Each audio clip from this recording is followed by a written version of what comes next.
Hi kids, Mr. Wenstrom here. It's story time. Each weeknight during our break, I will be reading a new book at 7 p.m. Tonight's book is not a Caldecott winner, but it is one of my personal favorites. It's McEllifot's Pool by Dr. Seuss. I hope you enjoy it. "Young man," laughed the farmer, "you're sort of a fool. You'll never catch a fish in McEllifot's pool." "The pool's too small and you might as well know it. When people have junk, here's the place that they throw it. You might catch a boot or you might catch a can. You might catch a bottle, but listen, young man. If you sat 50 years with your worms and your wishes, you'd grow a long beard long before you'd catch fishes."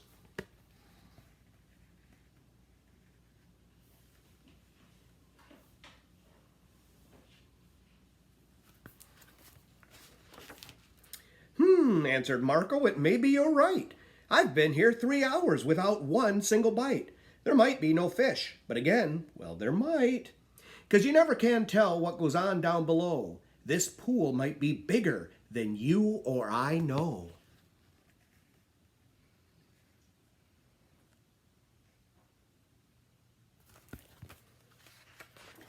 This might be a pool like I've read of in books, connected to one of those underground brooks. An underground river that starts here and flows right under the pasture, and then, well, who knows?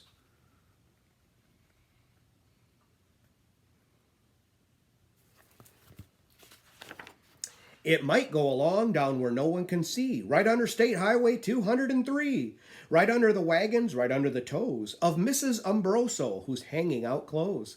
It might keep on flowing, perhaps who can tell, right under the people in Sneeden's Hotel, right under the grass where they're playing croquet, then under the mountains and far, far away.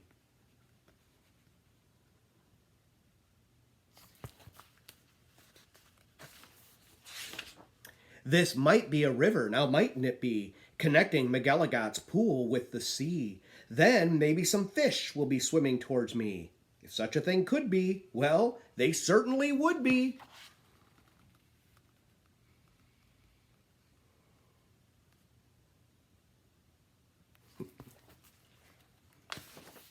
Some very smart fellow might point out the way to the place where I'm fishing, and that's why I say, if I wait long enough, if I'm patient and cool, who knows what I'll catch in McEllifot's pool.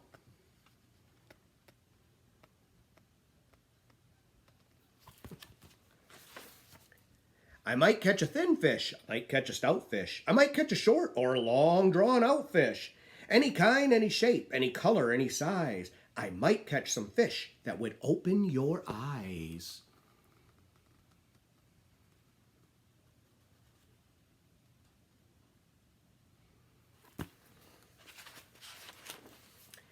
I won't be surprised if a dogfish appears, complete with a collar and long floppy ears, woofing along, and perhaps he might chase a whole lot of catfish right into this place.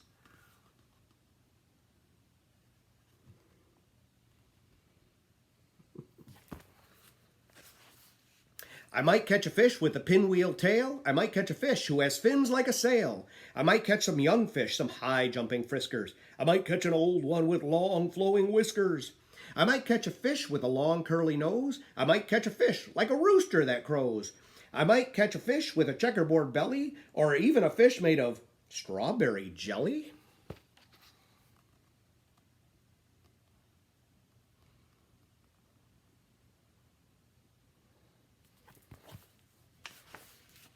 I might catch a seahorse, now mightn't I now? I might catch a fish who is partly a cow.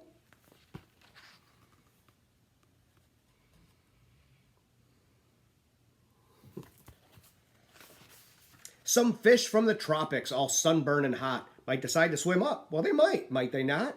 Racing up north for a chance to get cool. Full steam ahead for McEllifot's pool.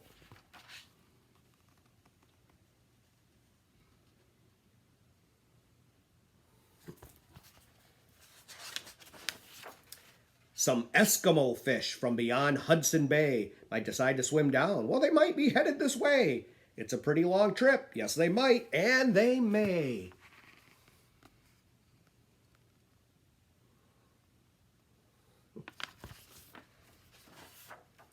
might catch an eel. Well, I might, it depends. A long twisting eel with a lot of strange bends, and oddly enough, with a head on both ends. One doesn't catch this kind of fish as a rule, but the chances are fine in McEllifot's pool.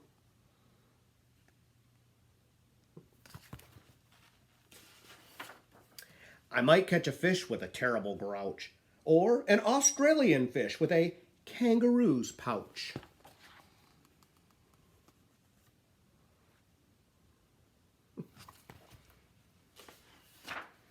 Who wants to catch small ones like mackerel or trout? Say, I'll catch a sawfish with such a long snout that he needs an assistant to help him about.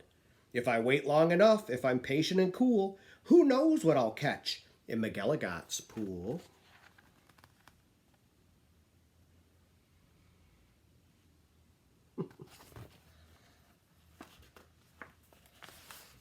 Some roughneck old lobster, all gristle and muscle, might grab at my bait, then I'd have a tussle. To land one so tough might take 2 to 3 hours, but the next one might be easy.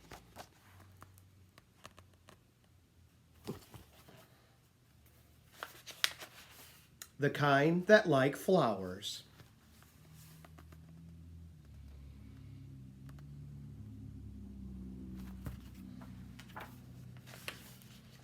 I might catch some sort of a fast-moving bloke who zips through the waves with an overarm stroke. I might and I may. That's really no joke.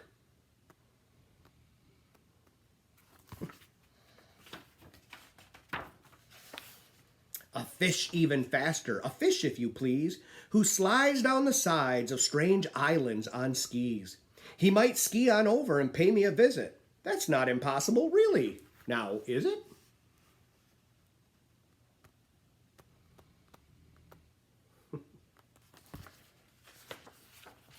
Some circus fish from an acrobat school might stage a big show in McEllifot's pool.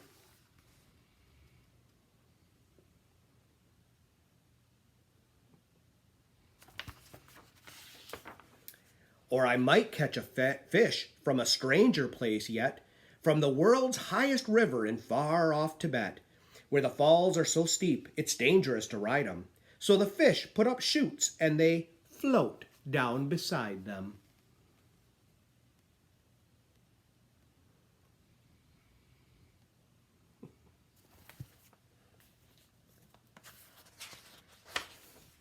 From the world's deepest oceans, from way down below, from down in the mud where the deep divers go, from down in the mire and the muck and the murk, I might catch some fish who are all going glurk, glurk, glurk.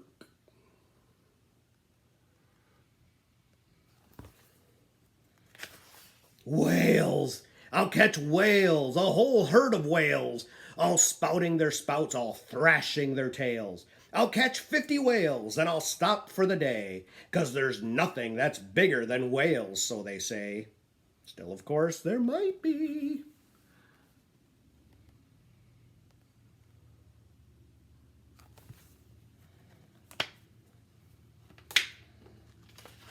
That there is something bigger, some kind of thingamajigger. A fish that's so big, if you know what I mean, he makes a whale look like a tiny sardine.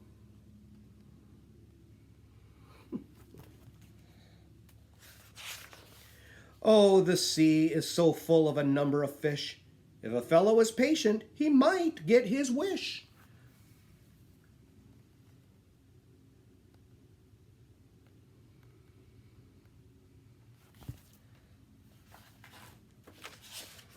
And that's why I think I'm not such a fool when I sit here and fish in McEllifot's pool.